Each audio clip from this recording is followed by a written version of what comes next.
Va ora in onda il Bamba della settimana di Vittorio Feltri.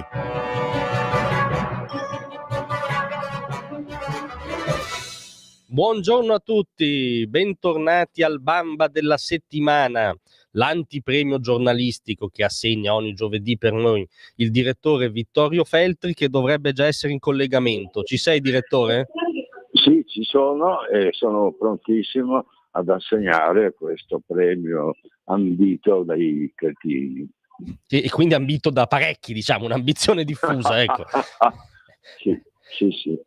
Allora, possiamo cominciare? Assolutamente, direi di entrare subito nella ciccia, perché oggi secondo me è particolarmente prezioso questo Bamba.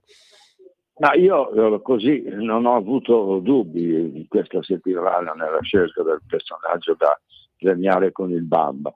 E questo signore si chiama Amadeus, che tutti gli italiani purtroppo conoscono, perché l'ultimo festival di Sanremo ha suscitato un tale interesse nella popolazione, soprattutto nei giornali, penso, e adesso questo signore si è un po' montato la testa. Questo l'avevamo capito già da tempo, ma questo, diciamo, fa parte della normalità umana, no? Certo. E adesso che cosa ha fatto? Siccome lui ha avuto, diciamo, molto successo nell'ultimo Festival di Sanremo, anche se lui non canta, ma si limita a dire oggi canta questo e quest'altro, va benissimo, e ha lasciato la RAI convinto di essere un padre eterno ed è andato in un'altra emittente, dove ha fatto un flop gigantesco, il che significa che il fenomeno non è lui, ma il fenomeno è Sanremo, mi sembra evidente. Quindi lui ha assegnato il premio Bamba perché in un impeto di presunzione ha fatto una scelta del tutto errata, ha lasciato la RAI, che lo ricopriva anche di denaro, per andare a guadagnare di più, che è legittimo pensare di guadagnare di più, però insomma bisogna dimostrare di meritarli quei soldi, invece non ha dimostrato un bel niente, anzi con il flop che ha fatto si è messo anche su un piano molto alto di ridicolo, e allora bisogna assegnarlo a lui questa settimana, ma penso che gli faccia bene anche per riflettere su se stesso. Indubbiamente, tra l'altro ricordiamo, lui è andato sul 9 e in questi giorni ha fatto il 3,5, il 3,6. Il suo successore su Rai 1, Stefano De Martino, facendo Affari Tuoi, lo stesso programma che faceva lui, ha fatto il 25%, quindi insomma diciamo che è stata una debacle più che una sconfitta. Ma volevo chiederti, forse è il caso di dare un Bamba anche a tutti quelli che, quando Amadeus liberamente e legittimamente lasciò la Rai, urlarono a Tele Meloni, no? Al fascismo catodico, all'occupazione, tra l'altro come se Amadeus fosse un intellettuale di sinistra, ma al di là di questo strillarono al regime e al fatto che perdendo Amadeus la Rai aveva una ferita, no, non rimarginabile, e forse anche questi signori vanno coinvolti, ecco. Ma anche loro, diciamo, un pezzettino di Bamba lo meritano, no? Questo senz'altro. Comunque diciamo che ciò che tu hai detto riflette esattamente la realtà, perché Amadeus non era un padre eterno come lui pensava di essere, e la dimostrazione sta appunto nel fatto che, come ha cambiato emittente, diciamo, è andato a fondo, perché ha registrato un pubblico veramente molto piccolo, e quindi si vede che lui non è un fenomeno, è semplicemente la RAI che quando fa questa manifestazione del Festival di Sanremo gli ascolti schizzano in alto, e anche il prossimo festival sarà così.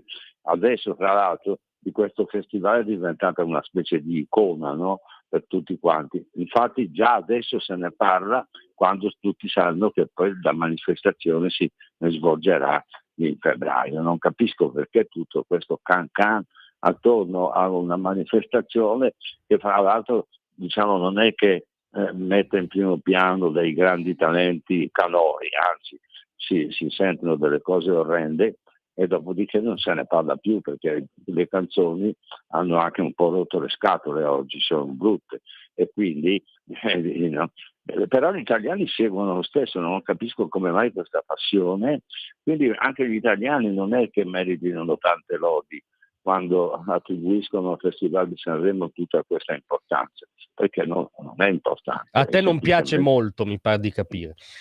neanche un po', no? Infatti non lo vedo neanche più perché mi fa veramente orrore, mi scossa, mi dà fastidio, poi quando comincia non finisce più, è una cosa veramente estenuante ed Amadeus era capace di renderlo anche ridicolo, per cui penso che la ragione del suo successo, che poi non è il suo successo ma del festival, trovo una spiegazione abbastanza logica. Sì, aggiungiamoci che spesso aveva formalmente come spalla Fiorello, ma a me sembra che tra i due la spalla non sia Fiorello, insomma. Sì, no, Fiorello lo sanno tutti che è molto abile e riesce, diciamo così, a intrattenere e a divertire il pubblico, mentre Amadeus non mi pare proprio che abbia questo talento. No, ma volevo chiederti invece però che diciamo sinistra o che opposizione o che diciamo giornaloni pseudoseri sono quelli che fanno di Amadeus un simbolo della libertà violata, cioè anche loro non sono messi benissimo. No, ma il paese è ridicolo dal punto di vista sociopolitico, perché quando diciamo la sinistra non sa a che cosa aggrapparsi per dimostrare di essere viva, se la prende anche col Festival di Sanremo e con Amadeus lo porta in panno di mano per dimostrare che è il simbolo della libertà, non è assolutamente il simbolo della libertà, è il simbolo di un fallimento è diventato, quindi adesso spero che la sinistra la smetta di rompere le scatole, ma tanto non succederà perché si parla sempre di fascismo a 70 anni, da 80 anni dalla sua morte, il che fa anche abbastanza ridere. Sì, fa ridere ed è anche un po' un'offesa rispetto al fascismo vero, diciamo. Tra l'altro c'è stata questa galleria di pseudomartiri che poi hanno scelto tutti loro di andarsene dalla Rai. Lucia Annunziata, che poi si è candidata all'Europarlamento. Corrado Augias, che era in Rai da 60 anni, è sembrato un atto di lesa maestà, no? Che sia andato alla 7. Sì. Cioè, ma Chi se ne frega. ecco, ma perché deve interessare al paese questa cosa? Ma no, ma diciamo che tutto viene esaltato anche da una stampa gregaria. Certo. Che cavalca, diciamo così, la sinistra nella illusione di poter far perdere voti alla Meloni, che invece continua a guadagnare. Insomma, siamo anche a livello di ridicolo e di stupidità, perché quando tu adotti una strategia devi fare una scelta intelligente, invece qui sono tutte scelte idiote. Direi di sì, anche perché, come dire, in quanto a professionismo dell'occupazione delle casematte e della Rai, è un po' poco credibile la sinistra a fare la predica, via. Ha sempre comandato la sinistra, il Rai adesso continua a comandare la sinistra come dimostrano i fatti e non si riesce a sradicarla perché la sinistra costituisce una specie di loggia, no? Anzi una specie di mafia per cui si impadroniscono della Rai, che è di tutti gli italiani, e poi cercano di comandare sempre loro nell'illusione che avendo la Rai possa ribaltare il risultato elettorale. È pia illusione. Sì, sempre di più, diciamo. Comunque, insomma, facciamo gli auguri ad Amadeus, ma gli consegniamo molto convintamente questo Bamba. Sì, anche in modo enfatico. Lo sottolineiamo. Ti volevo chiedere in coda, non posso non chiederti, perché ho visto che, come dire, ci hanno ricamato sopra ovunque, ma hai fatto arrabbiare i ciclisti? Sì, perché ieri, durante un convegno, ho detto che Milano il traffico è strangolato ulteriormente proprio dalla presenza delle cosiddette piste ciclabili, sì, che hanno paralizzato alcune delle vie più importanti, e cito via Buenos Aires, e l'altra è via Fate Bene Fratelli, dove praticamente non riesci più ad accedere perché ci sono due piste ciclabili, c'è un parcheggio e per le macchine è rimasto un sentiero e quindi si sviluppa un traffico soffocante che influisce sulla vita dei cittadini, e questo è orrendo, però non si può dire. Allora invece io ho detto che perché sono i ciclisti che ci hanno rotto le scatole, ma le piste ciclabili, poi i ciclisti, a me perché dovrei averlo con i ciclisti? Questo non esiste. Ho detto una battuta che è stata presa sul serio. Ormai il senso dell'umorismo è diventato patrimonio di una ristretta cerchia di cittadini, gli altri non capiscono niente.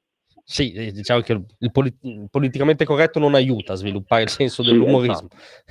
Però stando a quanto dici sulle piste ciclabili, vedo bene Beppe Sala tra i candidati dei prossimi Bamba, non so, ho questa impressione, ecco, poi vedremo. Ma lui ne avrebbe già meritati un paio e quindi lo abbiamo risparmiato, diciamo così, per rispetto delle istituzioni, ma non certo per il suo operato. Esatto, sì, questo è importante ricordarlo. E niente, allora io ti ringrazio molto come al solito e ti do Grazie a appuntamento voi. a settimana prossima. Un saluto a tutti, grazie. A presto, direttore. Avete ascoltato il Bamba della settimana di Vittorio Feltri.